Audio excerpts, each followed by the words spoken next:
ایک بندہ ہے استغفار کرنا چاہتا ہے، اللہ سے اپنے گناہوں پر معافی مانگنا چاہتا ہے، تو کون سی دعائیں پڑھے، کون سے الفاظ کہے، وہ کیا اپنی زبان سے ادا کرے؟ تو دیکھیں اپنی زبان میں وہ جو چاہے ادا کر سکتا ہے، یعنی اے اللہ میں تجھ سے معافی مانگتا ہوں، مغفرت طلب کرتا ہوں، اے اللہ مجھے معاف کر دے، مجھ پر رحم فرما، میری توبہ کو قبول کر لے۔ لیکن نبی صلی اللہ علیہ وسلم نے کچھ الفاظ بھی سکھائے ہیں۔ کیا ہیں الفاظ؟ استغفر اللہ، یہ آپ کہہ سکتے ہیں، استغفر اللہ واتوب الیہ، استغفر اللہ ربی من کل ذنب واتوب الیہ، استغفر اللہ العظیم الذی لا الہ الا هو الحی القیوم واتوب الیہ، لا الہ الا انت سبحانک انی کنت من الظالمین۔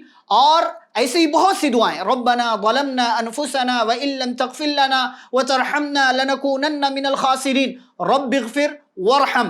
اور سید الاستغفار جو صبح اور شام کے اذکار میں ایک ایک مرتبہ پڑھی جاتی ہے، اللہم انت ربی لا الہ الا انت خلقتنی وانا عبدک وانا علی عہدک ووعدک ما استطعت اعوذ بک من شر ما صنعت ابوء لک بنعمتک علی وابوء لک بذنبی فاغفر لی فانہ لا یغفر الذنوب الا انت۔